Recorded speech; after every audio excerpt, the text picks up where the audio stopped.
I'm truly delighted today to host Lan Yung, who is a path-breaking scholar working at the intersections of cinema studies, Asian American studies, Vietnamese studies, Asian studies, and critical diaspora studies, critical refugee studies, and truly is one of the most important voices at the intersections of all these fields.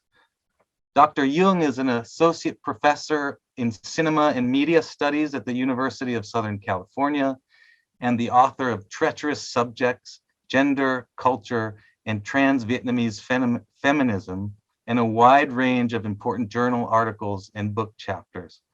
I just want to say a word about her book. It's truly path-breaking. It introduces new ways of intersectional analysis that break down all sorts of disciplinary boundaries. It not only critiques the legacies of colonialism and imperialism, but takes on the fraught challenge of engaging with ideologies of traditionalism, gender hierarchies, nationalism, and does this all through the provocative concept of treachery, as expressed in both Vietnamese and diasporic representational practices and lived experience. For the sake of this gathering today, in the context of a Council on Southeast Asian Studies, I want to signal how important the book is, not only as a work of cinema studies, but for Lan's complete scholarly project, being especially important for the way in which it transcends a deeply problematic fictional divide that for so long has separated scholars working in Asian studies from those working in Asian American studies. Her concept of trans-Vietnamese feminism and her method of studying both Vietnam and the Vietnamese diaspora within what she calls the same coordinates of time and space, for example, is truly a clarion call for more work that pushes beyond the methodological nationalism of area studies and also the US centrism of so many other fields. I suspect that the title of today's talk, On Water, is part of this way of thinking outside the little buckets of scholarship we tend to think with. I like to think of water as something that we pour into buckets, and it sometimes takes the shape of those buckets. But if we jostle the buckets, the water can leap out beyond the bounds of those buckets and mingle with the waters of other buckets and take on new shapes. So I'm excited to see what happens today when Professor Duong shakes things up and gives us new ways of looking at trans-Vietnamese cinema, social life, politics, and history. So please join me in welcoming Professor Lan Duong. Thank you. Thank you, Eric, for that wonderful introduction. It sounds like both you and my mom read the book, so that's very nice. Kidding. But I wanted to say thank you to Eric as well and Trinh for inviting me and being a part of this space. It's really an honor and a pleasure to talk to you today about my talk on water and refugee memories in Vietnamese diasporic films. So I'm going to share screen now. And I begin with Linh and Lam's very beautiful image called Tomorrow I Leave. And as you can see, there is, from what I'm sketching out, predominance or preoccupation with water, both in art and films of the Vietnamese and Vietnamese diaspora. And so today, in terms of films especially, I'm going to be talking about Trần Hùng La Pierre de la Tante, Khoa Mother Fish, Trinh T Minh-ha's Forgetting Vietnam, and Nguyên-Le's Nước. So in terms of looking at these films, I'm looking at them through the lens of trans-Vietnamese feminism and critical refugee studies to argue that water resonates in these films as both a membrane, as a container, as a bucket, to use Eric's term, and as memory. And I argue that it's a conduit for the transfer of knowledge, and the ocean itself becomes an archive for dead refugee bodies, but also of stories and secrets. And the films relay this tension and poignancy, both sonically and visually. Such works convey water's rehabilitative mode of tending and containing refugee grief and diasporic memory. So I'm going to introduce 3 modes of looking that I use in order to look at these works.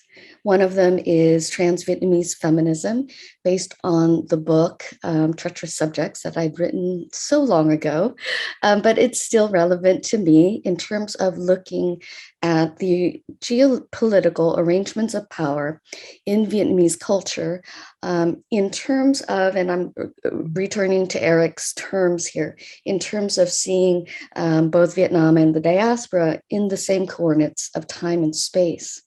Ultimately, it's a method of analysis that looks at Vietnam and the vexed relations the country shares with its foreign others, which include Western countries like the US and France, as well as the diaspora and its outer-lying neighbors.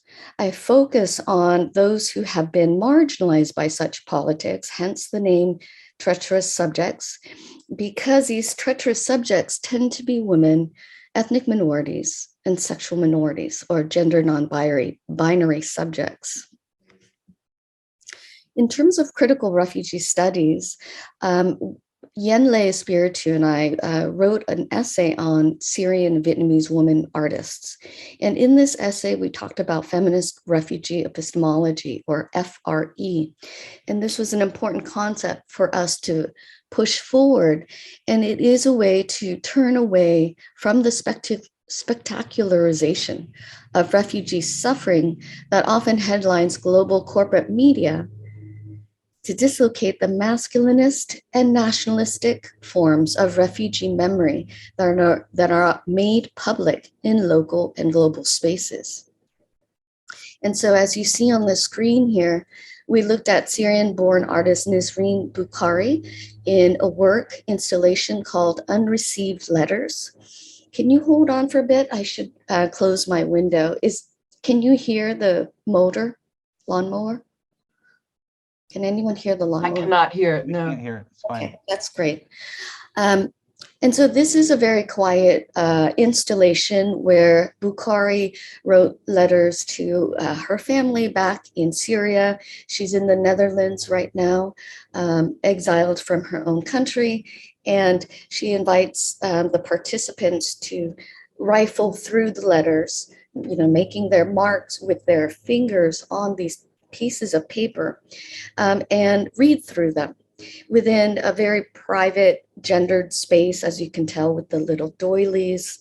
And it's that intimate space of interiority that Espiritu and I wanted to emphasize.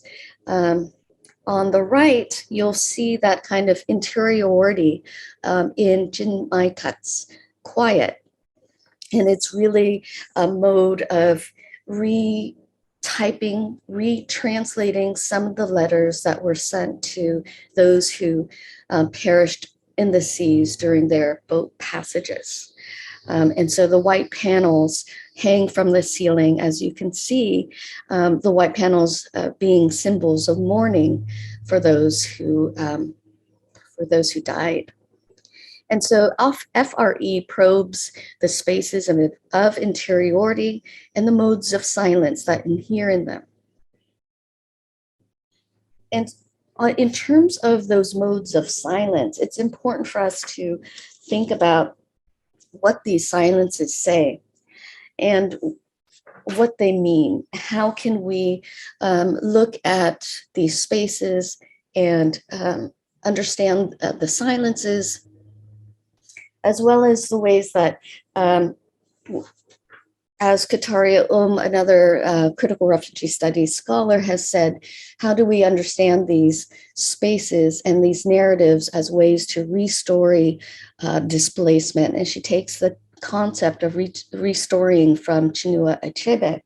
And so a CRS methodology, in short, magnifies the political forces that underlie these intimate sites, and quite often the domestic space. And I'll be using these kinds of lenses to read the films, as you'll see. Another term that I'd like to introduce here is the idea of refugee cinema, and what Cower and Grassley argue is the open poetics of fifth cinema. And refugee cinema is an emergent subfield within film studies. And these authors argue that refugee cinema is more distinctly a fifth cinema. First cinema being what Hollywood produces, second cinema being the more European art house films. Third are the kinds of films that came out in the 1960s and 70s from Africa, Latin America, and Asia in a more mode of decolonization. So fifth cinema is one in which these authors argues embodies a multifaceted spectrum of films made by or with the active participation of refugees, unquote. And its aim is to elicit social action. And they call for a political, resonant, and resistant fifth cinema that outline the innovative, often digitized and dangerous means that refugees produce their work and often collaborate with others in this mode of media making. So I understand the open poetics of fifth cinema, and I examine these films to underscore the kind of ethical, political, and poetic the ethics, poetics, and politics that underlie them as they relate to refugee memories and post-memories. And today I'll begin with the works of Vietnamese diasporic filmmakers chronologically. And the first one that I'd like to talk about is Trần Hung's La Pierre de l'attente, which was done in 1991, or it's called The Waiting Stone. And I bring this movie with Vietnamese Australian director Khoa's Mother Fish, that was made in 2009, because both of these films are use a certain studio setting to talk about refugee loss and grief. And then in the second part of my presentation, I'm going to turn to the more recent films by Trinh T, Minh-ha, Forgetting Vietnam, and Nguyên-Le's Nước, both of which were made in 2016, to bring all of my methodological strands together. And so to place them within a framework of cinemas that are worth not only looking at, but listening to. So to begin, Trần Hung, as many of you probably know, is the very famous Vietnamese-French director of films like Scent of Green Papaya, Cyclo, and Vertical Ray of the Sun. And this film is actually a student film, which he made when he was a student in film school in Paris. And I am attracted or drawn to this film because of the ways in which it really sets a precedent in my imagination of the kinds of critical preoccupations about women's conditions, about their everyday lives, the quotidian, and the ways in which aesthetically Trần Hung likes to very much focus on women's faces and gestures.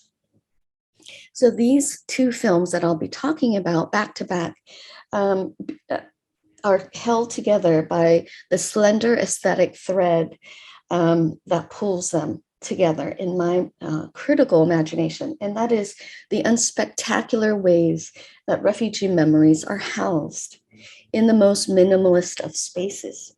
The settings for each, a bleak Parisian apartment and a sweatshop that serves as a vessel for the boat, relay how refugee memories root themselves in gendered spaces of interiority and of the psychical.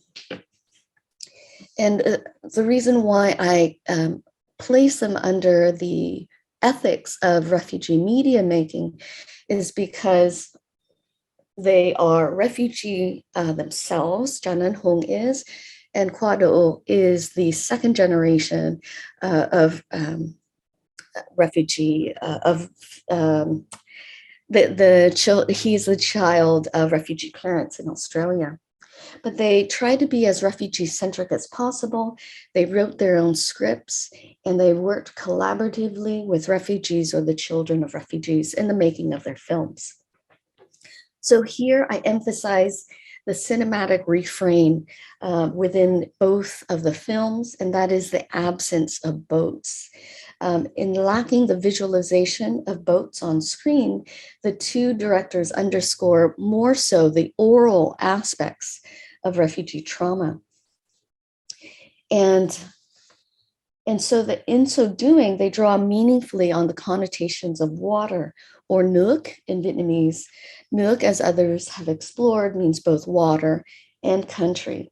But being adrift in water is a condition germane to the boat people experience, in which refugees fleeing Vietnam after the Vietnam War ended in 1975 onto rickety boats waiting for rescue is a paradigmatic experience for boat people.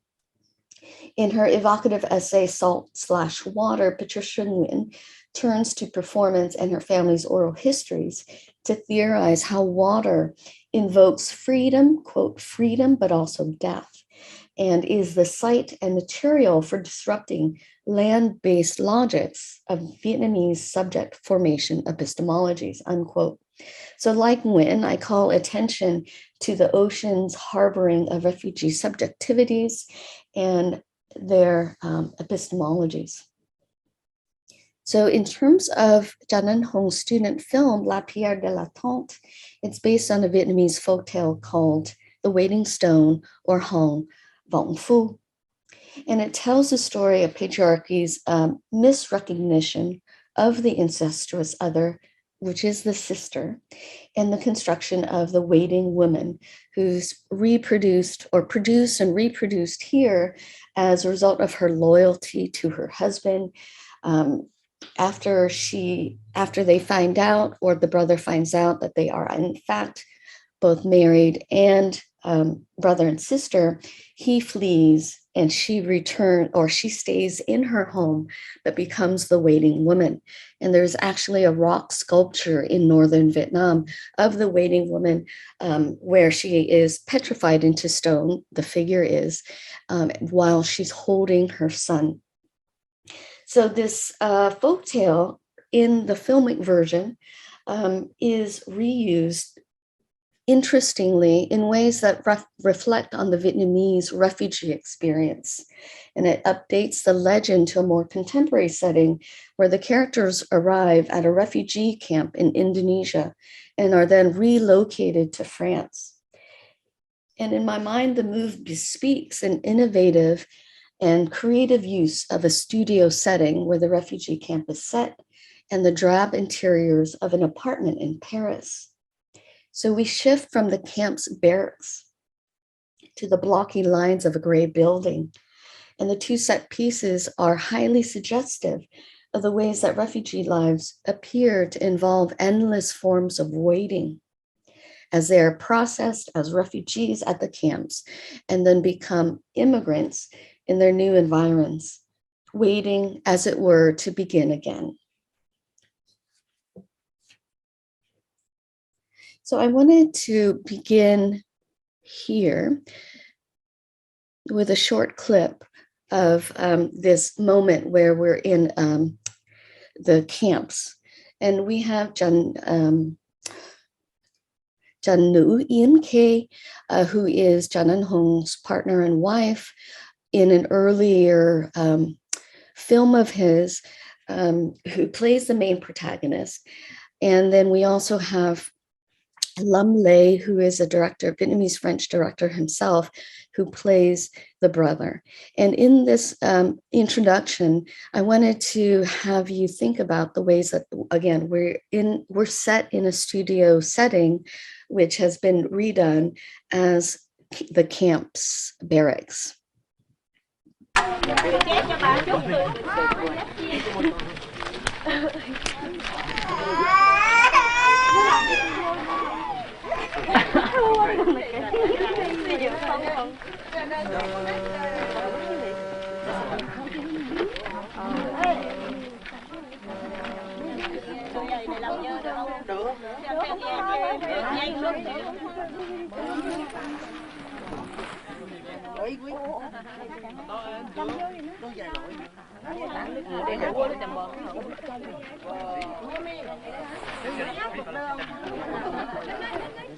Chỗ này chưa có ai. Xin lỗi cô, thuyền cô vừa đến à?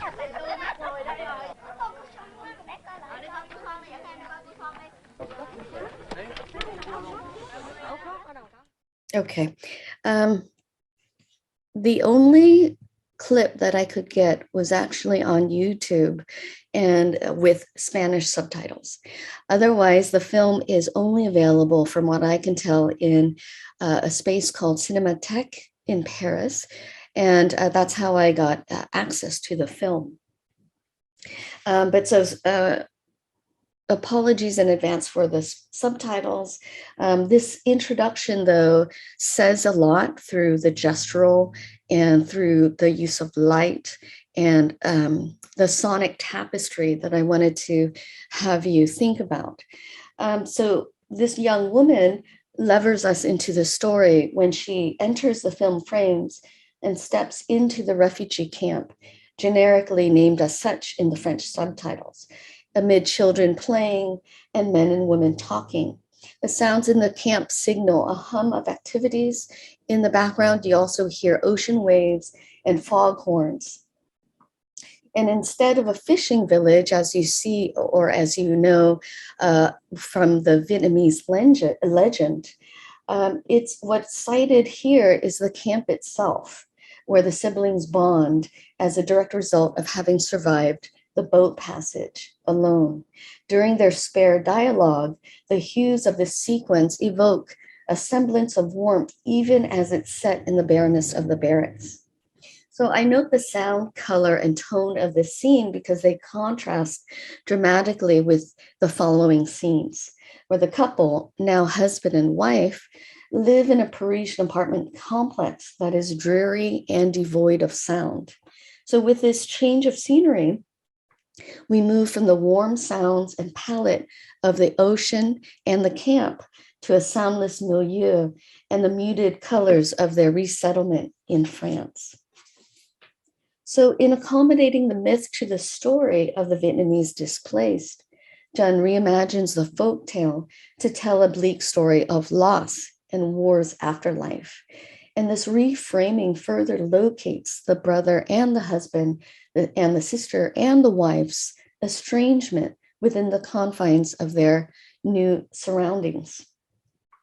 So that while the film sounds out a Confucianist tale about women's endurance, the familial story that Trần retells is lined with refugee desires to leave and fears in both their host and home countries. And the devastation of the film then is integrally tied to Vietnamese refugees and their transnational journeys and the material and existential losses that they have incurred along the way. So what I argue is that the film emphasizes a sense of exile and grief that are restoried here in a way that speaks over the moralistic and patriarchal overtones of the legend.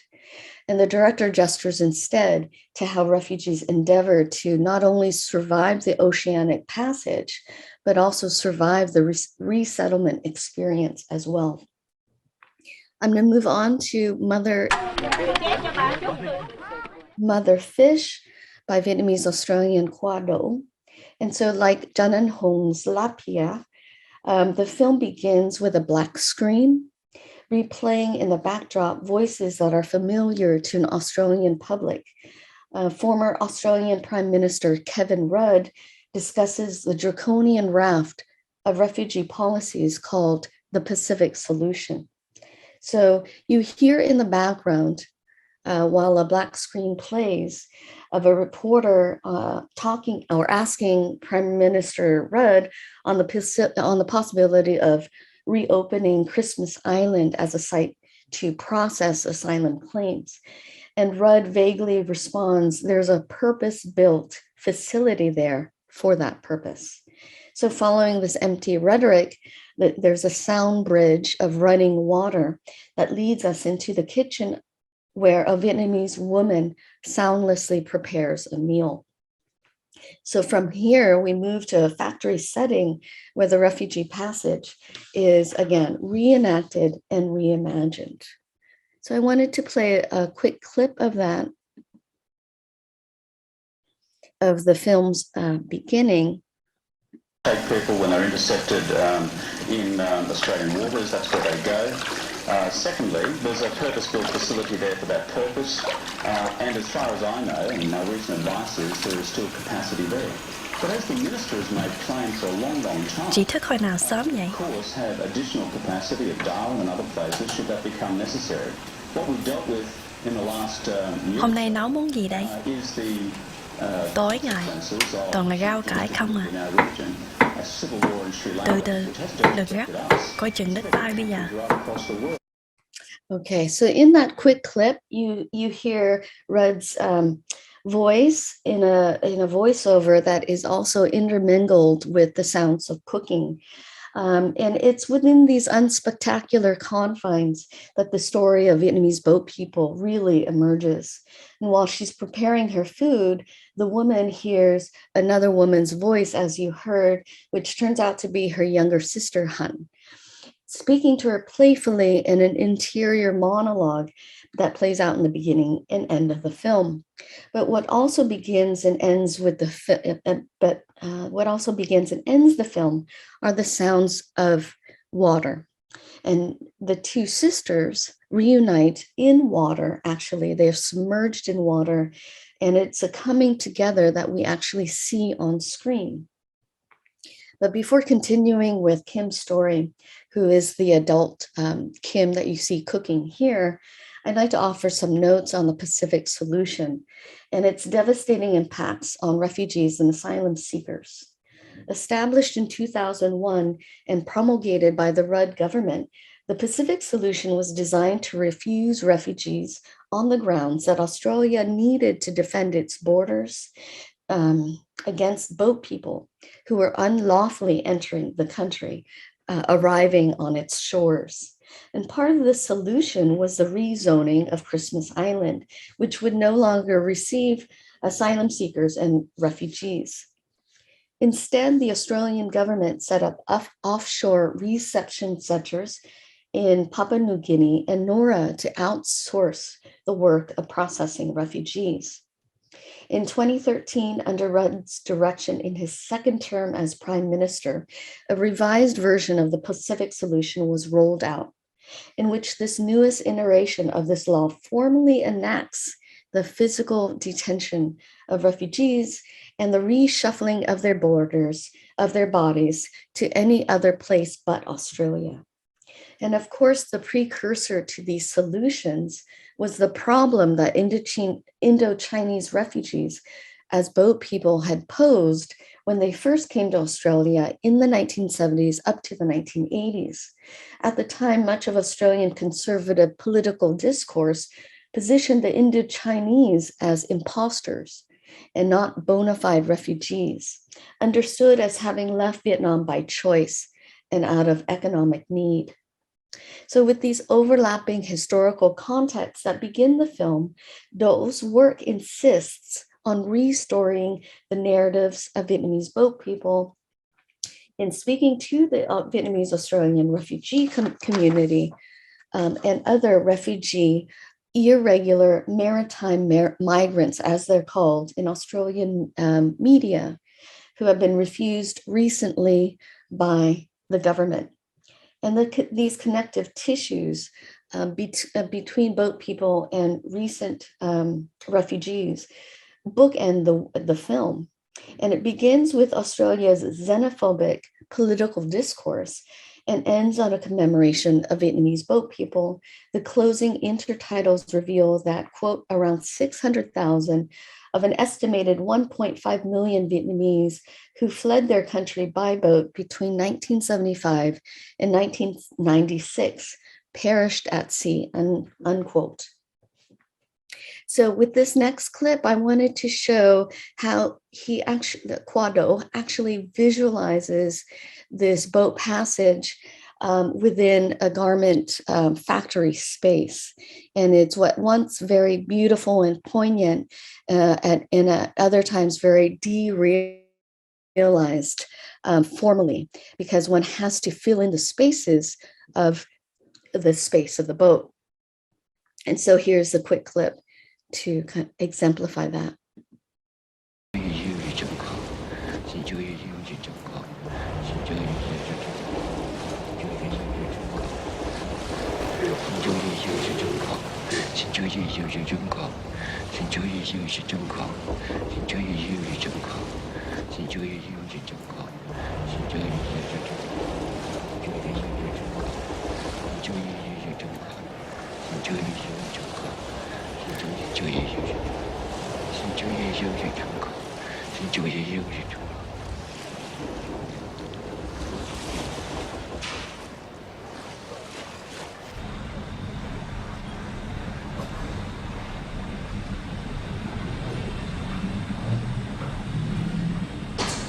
When are we gonna get some more food?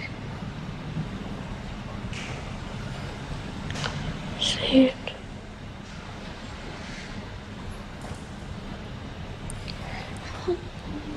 Have we been out here for 3 weeks?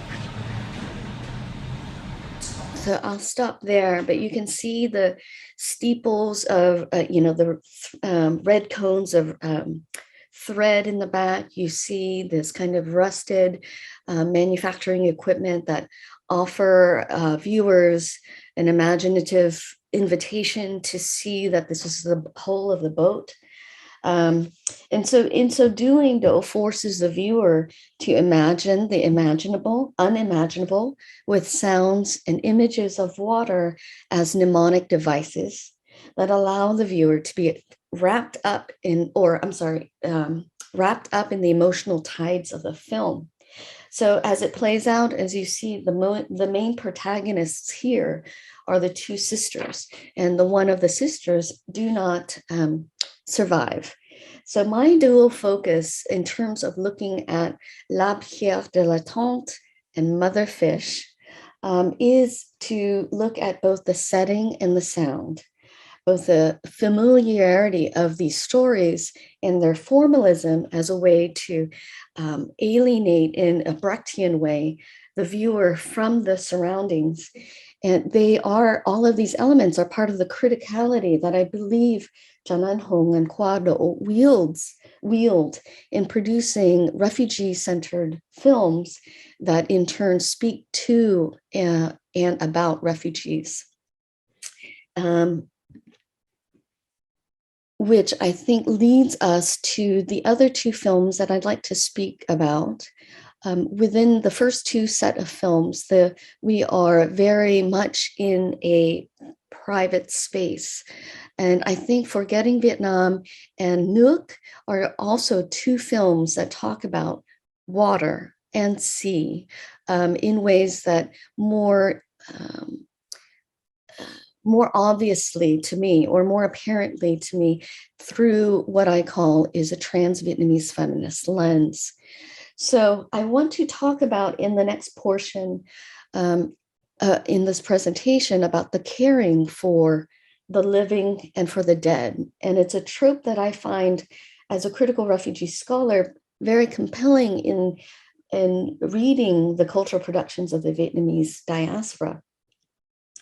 Refugee memory and critical inquiry are what I see as being centralized in these two films in such ways that these experimental works by women and queer filmmakers expound on water, silence, and intimacy, but also the breaks open the possibility of critiquing the state and allowing for a queer sociality within these spaces. So as I argue for both of the films, water is especially incubative and maternal, the source of life-giving properties, as well as the holder of secrets against the Vietnamese state. And I'll be talking about Forgetting Vietnam first.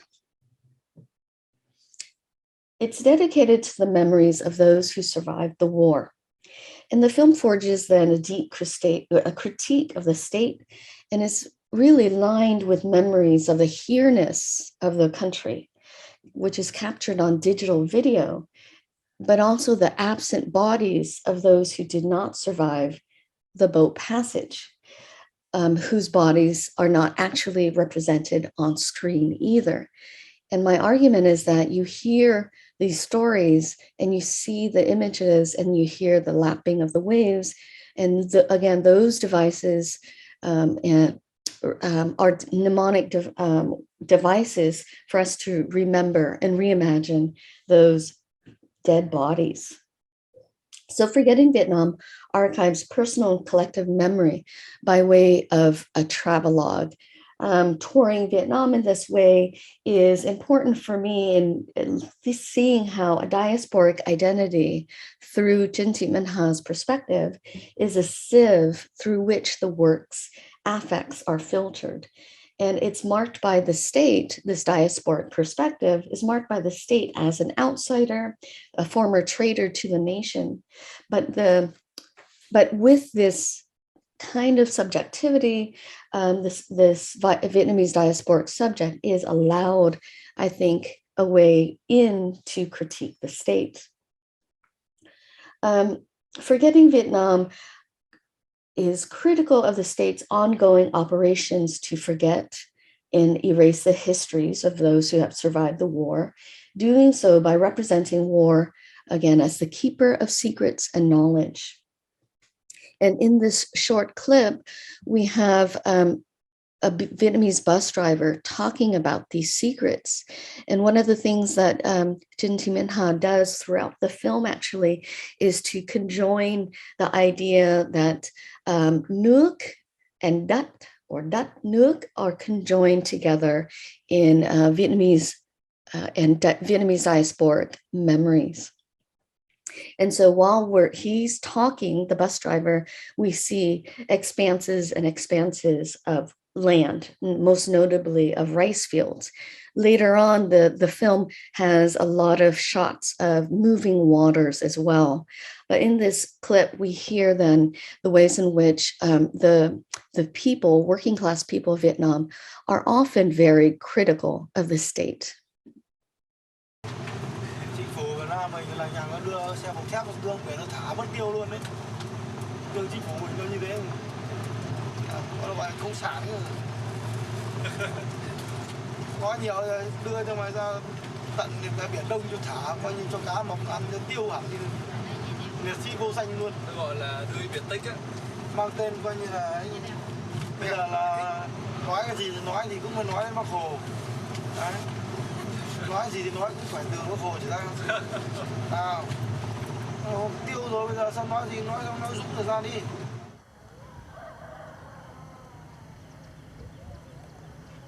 So Forgetting Vietnam addresses how both land and water, as Dat và Nước, constitute the country's complex memoryscape. Signaled by these images of land and water, the film most insistingly cites the sea as mer, and mer, as more amniotic than traumatic. And Jin's Forgetting Vietnam makes a case then for the ways that water stores knowledge and retains memories of those that had been disappeared by the state, a notion reinforced by the fact that Nước, as the film notes early on, means both water and country, and invokes the origin story of Oka and Lạc Long Quân, whereby the separation of the people has been born out of loss and love. Forgetting rehearses the country's original trauma of separation to reflect then upon the divisions that have also striated Vietnam's past and present, the painful divisions that have marked North and South, as well as the divisions between Vietnam and the diaspora. I'm going to move on to Nguyên-Le's Nước, because if Trinh T has filmed dwells on Đất Nước to speak of Vietnam and warn against its forgetting of refugee lives, Le's 6-minute short Nước concretizes the imagery of Vietnamese land, specifically its production of rice and water through the evocations of food and food making. So that what runs through the film are acts of making and eating food, specifically cháo or rice porridge, which is constituted by both rice and water. In fact, liquids run as a current from beginning to end.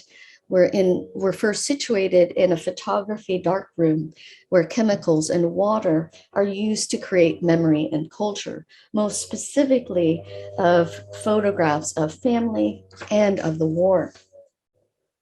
And the associations between the gender queer subject that is at the heart of the film and the mother become more clarified as the film continues. And what we have on this image that you see is that Khoa, the mother, and Rosie eat cháo. The scenes are composed of a concise study. They compose a concise study in the ways that the two subjects are often nourished, not only through daily food, but also through the vital stories they tell one another. The emphasis on these unspectacular refugee acts as they're recreated in refugee cultural productions is critical, as Espiritu and I have argued. The everyday and the intimacies between diasporic subjects are the foundations for what we argue are feminist alliances and refugee knowledges. A feminist refugee epistemology inheres in the everyday objects within a context of silence and quietude, and allows us to see the feminist and queer visual practices by which refugee artists reclaim the private space as a gendered and queered space expressive of loss and grief, but also of creative, improvised, and experimental refugee making practices. So here, as you'll see in the clip, there is a primal relationship between mother and genderqueer subject that constitutes the film's main affective artery. Just to give you some context, what you see is Rosie here in performing a kind of gestational labor, pulling out a bloody umbilical cord. And then there's a very quick juxtaposition to another scene of Rosie being pulled out of a boat by her mother, by their mother.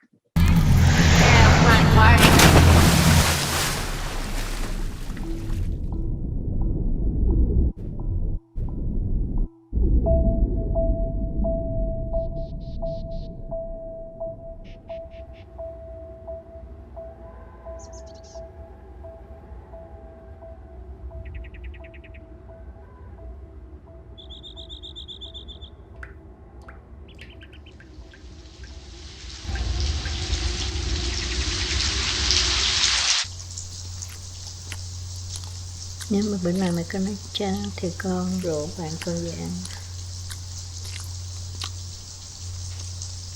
I think she'd like that too.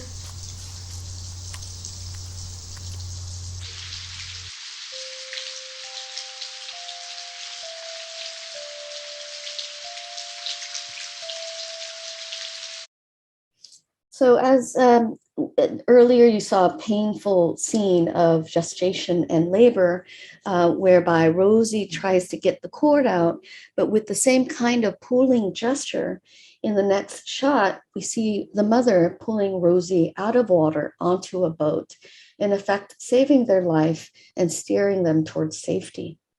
So water here is a life-giving power that's vested in the maternal figure, and it illuminates on the grief that is inherited between the generations, between those subjects who have survived the war, as seen in the figure of Khoa, the mother, and those who have survived its aftermath, those who are like Rosie as a second generation subject.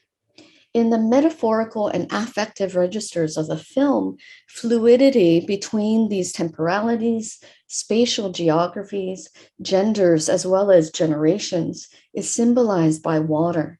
Water is this liquid encasement that fuses together mother with motherland, life with the queer feminist lineage, and that which binds the diasporic subject to the motherland, or Nước, so that it's appropriate that in the concluding scene of the film, it features rain as the iterative act of cleansing and renewal, and it demonstrates how the two protagonists come together, surrounded by water. Their mundane act of eating, sharing food, and silence becomes an opening between them, a revolutionary act of making space for queerness within the home. As seen in the last line of dialogue, the mother invites Rosie's friend to eat in their home, to eat jiao. In Nước, the complicated labors that the diasporic subject has to navigate is affected by way of a meaningful dialogue, a dialectical relationship with both mother and motherland. So in conclusion, in the films that I've analyzed here, from La Pierre de la Tente to Mother Fish, Forgetting Vietnam to Nước, water archives the lives and memories of the Vietnamese diaspora, some of whom work to illuminate on the refugee hoods that have lined their family histories and their memories. And in closing, I end here on a shot from Trinh T. Minh-ha's Forgetting Vietnam.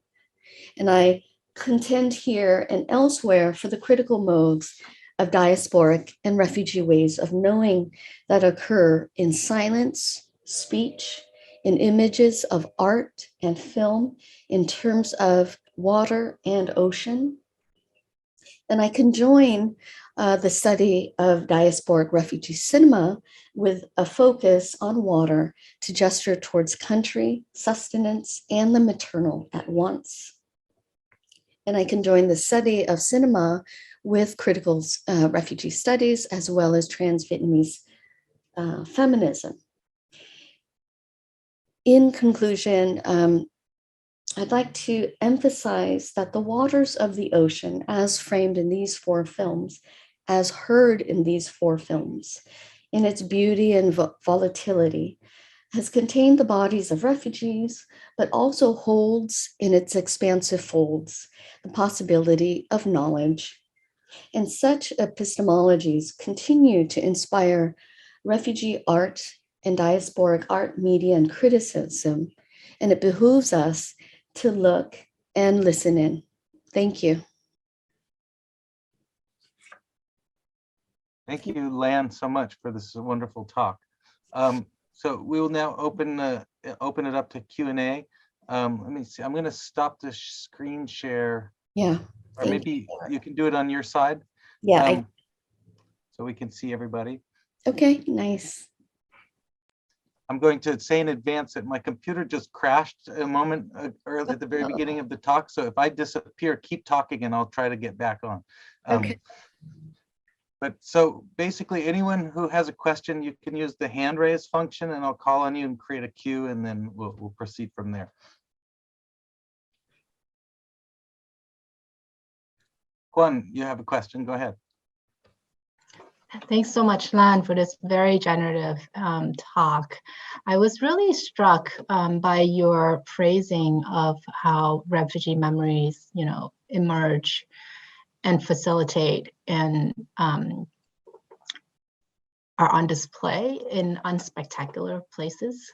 And I think of, there's also in the context of water and the Vietnamese context, water can also be very spectacular. Right, so I'm thinking about flood. I'm thinking about the salinization of fresh water. And those are also sites of refugee producing dynamics. So I was just wondering if you could maybe speak a little bit more on sort of this, water as a trope, water as a metaphor, but also the differentiation between different kinds of water, if that resonate in your work. Yeah, absolutely. Thank you, Gwen. So in my writing, I've talked about water in its more, I guess, generative and productive modes as a space of loss, but from that loss, the generation of memories and stories and knowledges. In other ways, water can be, and I wanted to pull out that tension a little bit more, water can be very threatening. Water, especially in Vietnamese horror films, which I claim to have knowledge on, actually, because I've taught Asian horror films and write about them. Water is a dangerous element. To be submerged in water and to die in the water is to be away from one's home, ancestral home, and to be bloated. And so that is something to be feared. And it's a horrifying aspect of some of the horror films that I've looked at. And so in terms of flooding, which is a very important, critical fact of Vietnamese life, I would love to think about its productive properties and the ways in which it actually brings people together. And I don't know if this is going in the direction that you wanted me to take you to, but there is a comedy or a movie called Bo Ya. And I recently seen it, unfortunately, because I have a tendency to watch bad Vietnamese films. But so in the setting of that film, the family comes together because then they're in an alley, and the film has scenes of flooding within this family community space. And it's that water that brings them together. And as the film continues, it's what brings them together, bonds them together as a unit, but also as the story goes, also the family unit is broken apart by these lingering resentments and family bonds. So I think that there are ways we could argue for how water can be very multivalent in lived experiences, in Vietnamese lived experiences, but then also how allegorically in film, and for me aesthetically, how water acts as an agent in many ways to conjure, to act as a mnemonic device to remember and to grieve. Thank you, Gwen. I'm going to jump in on that because I was thinking during the whole presentation about Nghi Minh Nguyên Võ film Mùa Lên Trầu, because that film, I think, actually gives you a really great opportunity to speak about that double meaning of flood as both like disaster and regeneration, because the whole setting of that film is about the way in which the floods come, but they also create the opportunity for, regeneration of life and all those kinds of things, but it creates this kind of traumatic setting as well, right? And I think the history of the Mekong Delta in many ways, kind of actually stereotypically sometimes, even Northern Vietnamese, when they will talk about the Mekong Delta as this kind of place of immense fertility, it's a huge stereotype, but it's persistent, right? They used to say, like, you can go to the Mekong Delta and just stick your hand in the water and you'll get a fish. And that's why Southern Vietnamese people are, have an easier life than Northern Vietnamese people or something. But at the same time, there's also this deep history of flooding. Also, the future of the Mekong Delta is under threat.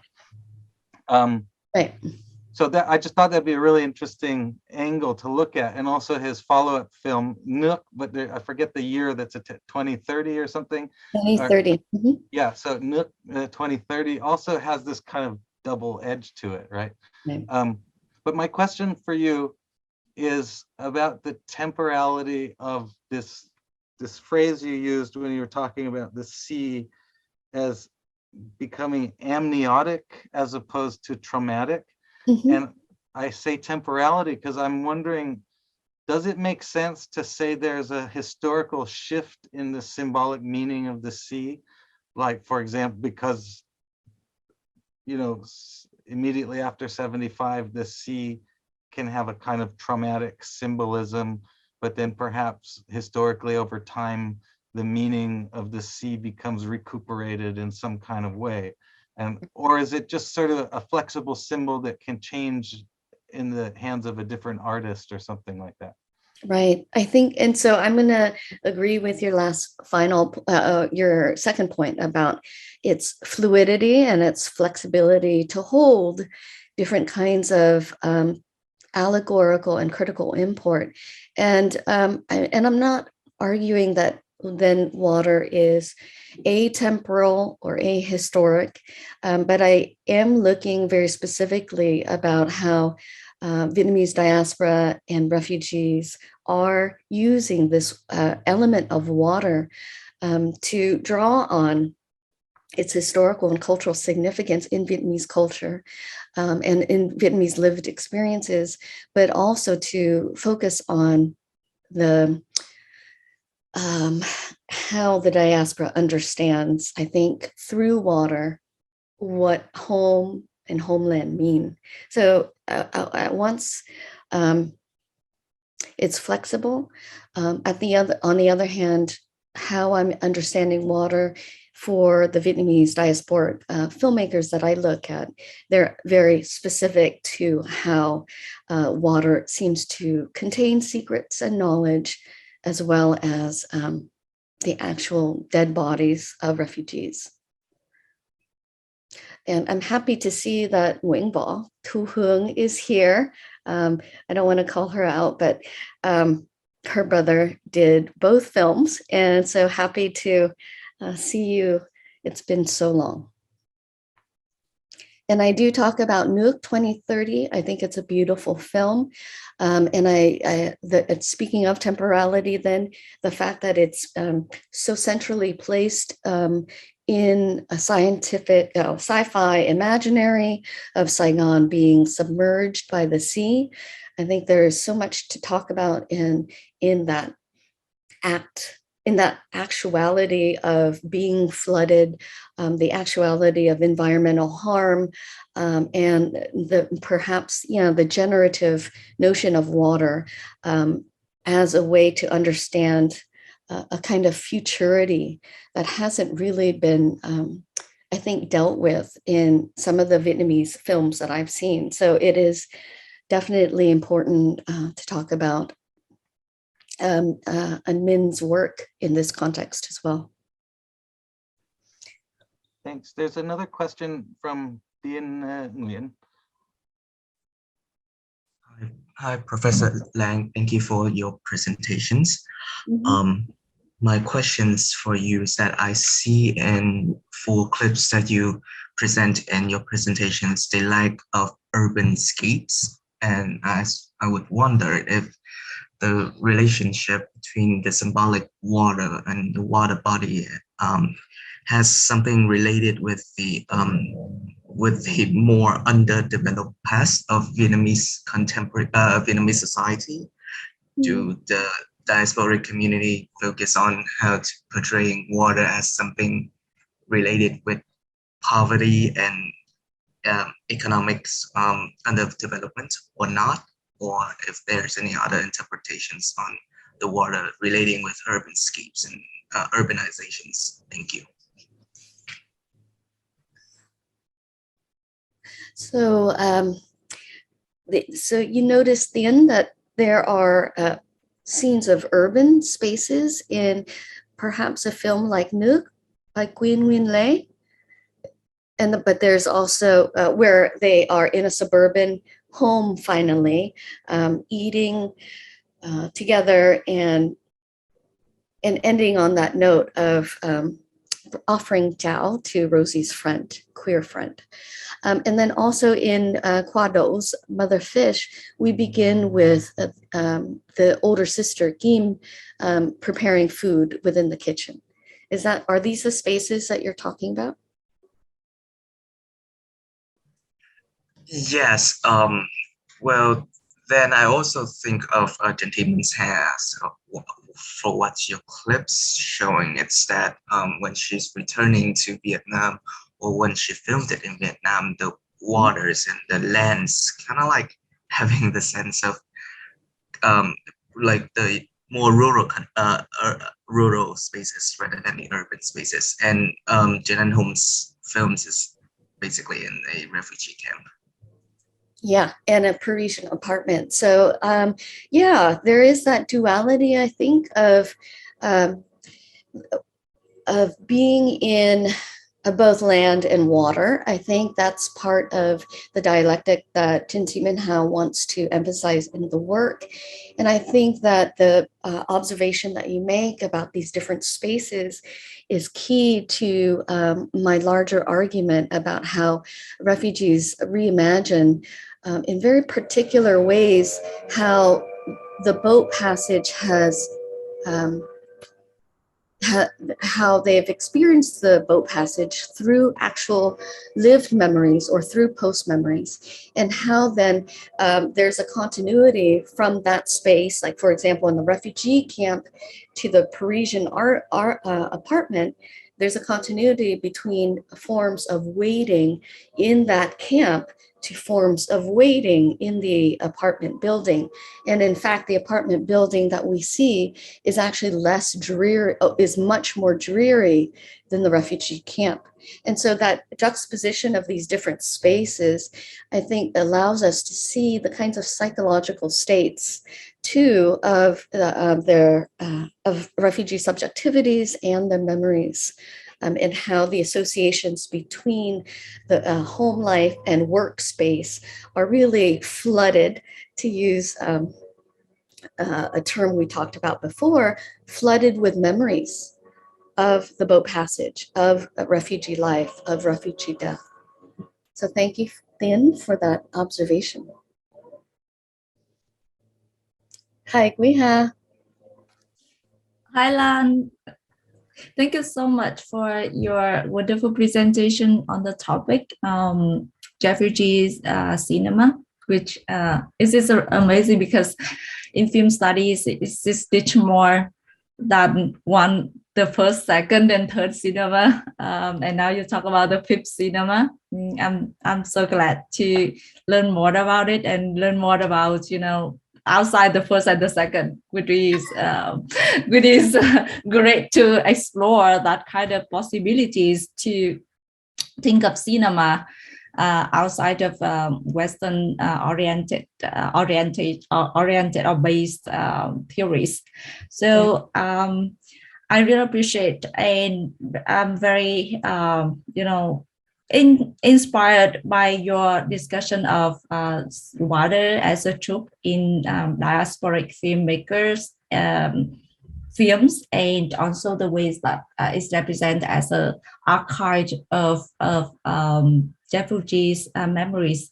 I have a particular question in terms of not only the representation, but I'm curious, like if you, in your work, broader, project, would you discuss anything about, for example, the kind of like, this is not just the representation, but the wave that cinema was actually brought to from the country to outside of the country, because like recently, I think 2 years ago, I read a case study. I don't remember what is the film title, but it is about a film that was lost on the ways. A filmmaker brought it with him, but then it's lost somewhere, and then somebody took it, and then later it to Hong Kong, and then it's returned to him in Australia. So I think that kind of consider film as an object which traveled, on water as a, this is more in the physical terms rather than a representational terms. I mean, like that part is wonderful already. So I'm wondering if you consider in that sense. And also the second question I'm curious is, you discussed the representation in diasporic films, and I'm wondering if you discussed it within the connections to the Vietnamese film tradition, or only focus on that part, like Japanese cinema. And yeah, that is two questions that I have. Thank you. I really like the first question. I like the second too, but the first question about the materiality of films and how they too have traveled on sea, at sea and through waterways. I think that's something that I want to look into a lot more closely, because some of the films that were made in pre-75 Saigon, for example, did have to make it outside of the country in 75. And I can think of a couple of examples, for example, with Gu Jin's work, who left Vietnam in 75 and who had to transport some of her beloved films with her. I don't think she went by sea, but it was a mode of travel in which she felt like these were material and cultural artifacts that needed to be saved. Another mode of travel through airplanes that Vietnamese films have traveled through is when the Library of Congress, when the American government, in withdrawing from Vietnam, also took a lot of films, especially done by the US government, and brought them to the Library of Congress. And that's where a lot of these films are archived. And then finally, in the more contemporary version of traveling films, we now have a very vibrant passageway between Vietnam and the diaspora in terms of films, whereby the Vietnam Film Festival in Orange County often invites directors and films from Vietnam to screen their works. And we have then another passage of Vietnamese American directors, for example, from California, who go to Saigon specifically to make films. So in this context, films and filmmakers are constantly circulating. And so it's an interesting geography that I've looked into in my work. So, and it relates to the second question we have, because this is where my method of analysis, trans-Vietnamese feminism, tries to put into place. And that is, if I'm looking at something in terms of the Vietnamese diaspora, I'd like to see how too Vietnamese filmmakers have looked at or represented water. So as you know, there is along the same river, the famous, film of two lovers who are separated at the 17th parallel between north and south. They are surrounded by water, and I talk about how that kind of passageway between north and south peasants, because they're also fishers, are treated differently in a communist film like that. And so, and water has more of a kind of pragmatic way of travel. We see a lot of traveling on the Women on the Perfume River, for example, by Dang Nhật Minh, and she uses it as also a way to, it's a space for her sex work on the boat. And so finally, in another film, called Sister Hậu or Chị Tu Hậu. The woman who's just been raped, played by Jia Zhang, goes to the ocean and she's about to commit suicide. And then she turns around because she hears her baby crying. And it's at this point, this very poignant, pivotal moment where she realizes that she will mother the country and continue to mother her child. At that moment, we get a juxtaposition of the ocean plus her breast, and she is breastfeeding the baby. So there are different ways in which Vietnamese directors have understood water and ocean.